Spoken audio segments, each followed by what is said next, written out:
Oke, gimana tentang kita masuk ke budaya. Hmm, Jadi budaya di Indonesia yang naikkan naik gunung. naikkan bahan bakar tuh gimana nggak Nah, menurut Kakak? naik apa? Naik harga bahan bakar. Bahan bakar. Mhm. Masuk itu. Aduh, biasanya sangat tidak mengenakan, tapi nggak apa-apa lah. Bagus itu, bagus. Belajar-belajar dulu. Bagus itu. Jadi kalau ini kita beralih ke topik 12. Tadi kan 11, Iya. sekarang 12. Iya. Ya Jadi awalnya sih kaget gitu kan. kaget Mau gimana? kaget. Wah, kaget naik Waduh, gitu. kaget-kagetnya gimana tuh? Kaget. Ya, kembali lagi ada sebuah hukum. Ada teman kemarin ketemu gitu kan. Teman siapa tuh? Gimana Bang tentang terkait dengan kenaikan BBM? Loh, gak apa-apa. Gak apa-apa Gimana naik. tuh? Tapi yang penting barangnya ada. Alasannya? Alasannya ketika misalkan naik terus barang langka, kita bisa gerak nggak? Siklus ekonomi Tapi gerak bakalan diminum dulu. Oke. Biar kita nggak terlalu sepaneng mikirin biar BBM naik. biar sans ya. Kena dilakoni nggak kena ya ayo ngopi. Gimana rasanya? Ayo ngopi. Ini apa kok? Yang jenis kopi yang asam tuh apa namanya? Arabica. Ini Arabica tadi ya? Blend. Dicampur sama Robusta, Excelsa, wis campur aduk, katanya campur sari gitu. Bilang aja lagi penelitian. Ya, dari sampai mana? Tentang bahan bakar yang naik nggak apa-apa. Tapi gini Kak, kan nih ya dalam Kakak kan ekonomi. Disclaimer dulu nih. Iya, disclaimer. Biar aman dulu. Tidak semua orang nyaman gitu kan. Berkesimpulan seperti itu karena tergantung basic pengetahuan, pengalaman sama ketenangan gitu. Itulah secara teman-teman, psikologisnya. Kalau kalian ngomong hati-hati harus ada gitu ya. Saya nggak bisa. Ya disclaimer dulu gitu kan daripada nanti biar aman ya. Bukan. Artinya supaya frekuensi pembahasan ini orang juga nggak tersinggung gitu kan. Diingetin gitu ya. Jadi disclaimer itu bukan berarti kita nyari aman juga enggak, meskipun sebenarnya juga iya. Walaupun di sini antisipasi dulu gitu kan. Oke, kembali ke BBM gitu kan. Bentar loh. Kakak kan ekonomi nih. Kan di sana ada supply and demand kan? Iya. Maksudnya di mana kenaikan harga itu bakal ada ketika yang menggunakan lebih banyak daripada barang yang ada. Oke. Tapi kan malah barangnya ada nih, tapi harga dinaikin. Gimana dong? Kan gak masuk teori itu. Ya, masuk kan? Loh, bukan gitu. Ketika kita bahas ke idealnya kita wirausaha gitu kan, andaikan. Dan pertanyaan saya, kenapa barang itu bisa naik? Iya, sebentar mau dijawab. Cepet dong, nggak sat gitu. Loh, kalau cepat bisa gitu kan, tapi situ paham nggak? Oh iya, maaf suhu. Makanya harus set gitu kan, sat gitu. Bukan set, tapi sat gitu. Jadi dalam konteks ketika kita produksi sendiri, proses sendiri, menjual sendiri, mungkin itu mendekati 80% it is okay gitu kan. Itu tadi berlaku. Tapi ketika kita produksinya permintaan banyak, produksinya kita nggak memproduksi sendiri, lebih cenderung kita dari pihak ketiga gitu kan ngambilnya, kemudian baru diproses. Jadi kita tidak memproses bahan baku, tapi yang kita proses bahan setengah jadi. Itu akan berbeda, bro. Loh, karena apa? Karena harga minyak itu kan sudah ada standar dunianya. Berapa dolar per barel gitu kan. Memang ada asumsi dari sebagian orang loh, harga minyak dunia turun gitu kan. Terus kok naik? Kalau itu perhitungannya saya belum mau tahu tentang itu. Belum mau tahu, bukannya belum mau tahu gitu kan. Ingin mau tahu gitu. Gak ingin pasti ada lah kalau dari sisi untuk referensi pengetahuan enggak juga. Kalau untuk pengetahuan kan netral, tergantung yang menggunakan. Kita pegang pisau tergantung yang menggunakan. Kita pegang kopi ini juga tergantung yang menggunakan. Ini bisa tak lempar gitu kan. Lo kan tergantung. Lempar kemana nih? Saya aja gitu. Jadi kan kalau dinikmati kayak gini, relax gitu ya. Nikmat gitu kan. Tapi kalau ini dilempar, kita bisa bertengkar kan.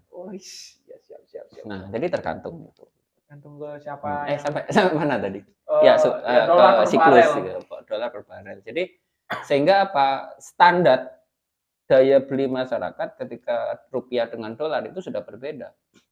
Ketika $1 itu Rp15.000 itu juga berbeda gitu kan. Makanya sebenarnya kalau dari sisi mata uang itu juga kayak gimana ya, berpengaruh gitu kan terhadap daya beli kita. Apalagi standar bahan pokok dan sebagainya itu ada sistemnya di dunia gitu kan. Makanya kita juga nggak bisa seenaknya gitu. Tapi kan dari kenaikan harga bahan bakar itu kan bisa tahu lah siapa aja yang bakalan naik.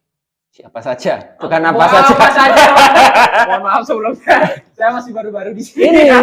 Ini Anda memancing ke 2024 ini siapa yang naik? Sumpah Pak gitu. Apa aja yang bakalan naik? Apa aja itu benda ya.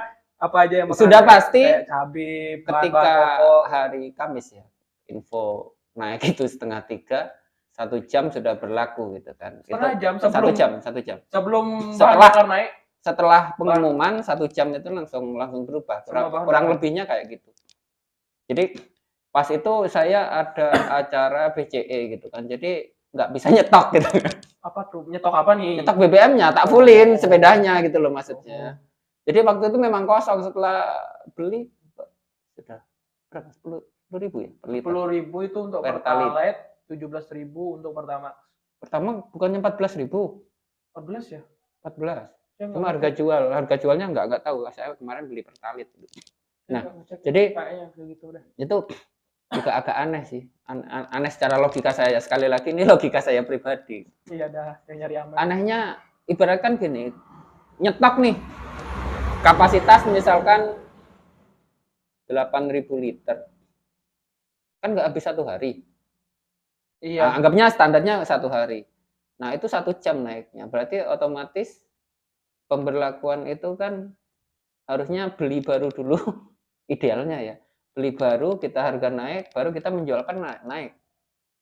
Tapi kan nggak bisa serentak kalau kayak gitu. Ya iya, memang ada masing-masing. Dan menyebabkan gini kan ketidakvalitan gitu. Pokoknya di sini naik tapi di sini nggak naik. Nah, itu. Ya itu faktor X itu. Ya itulah. Tapi apa saja yang naik tadi kan otomatis. Iya. Dan menyebabkan inflasi juga kan ke semuanya naik. Inflasi itu apa? Kenaikan nilai mata uang. Oh, bukan. Penurunan. Bukan. Apa dong? Saya nggak tahu nih. Daya beli masyarakat menurun. Maka terjadi sebuah gap gitu kan. Keseimbangan itu berubah. Itu yang disebut inflasi menurut saya. Kalau berdasarkan literasi beda, karena saya basicnya budaya gitu. Jadi saya berpikir bebas gitu.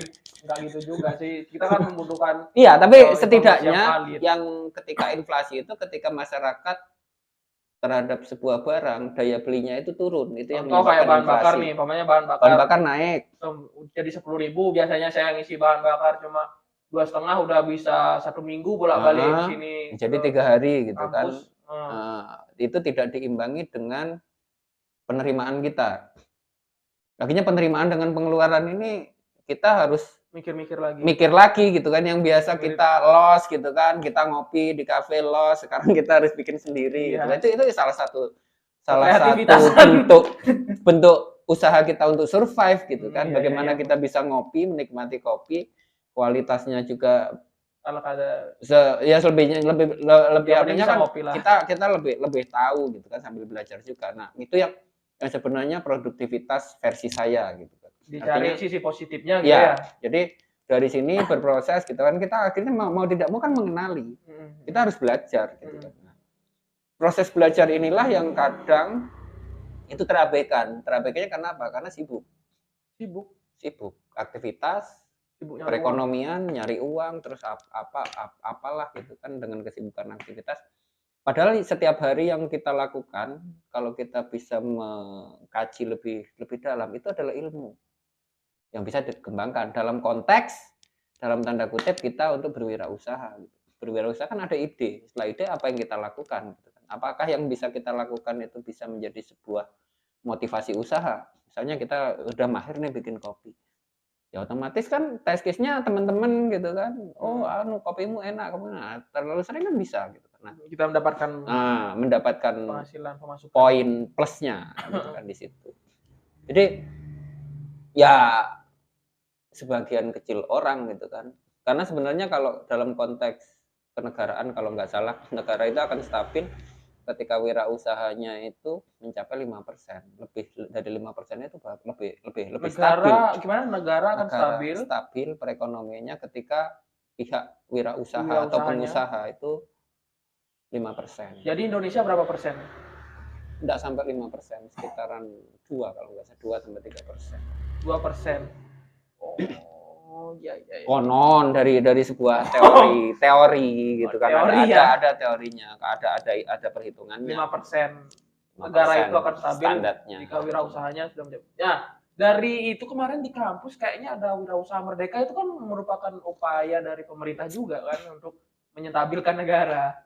Cuma ketika itu masih diawali sekarang, prosesnya itu berapa tahun untuk mencapai target.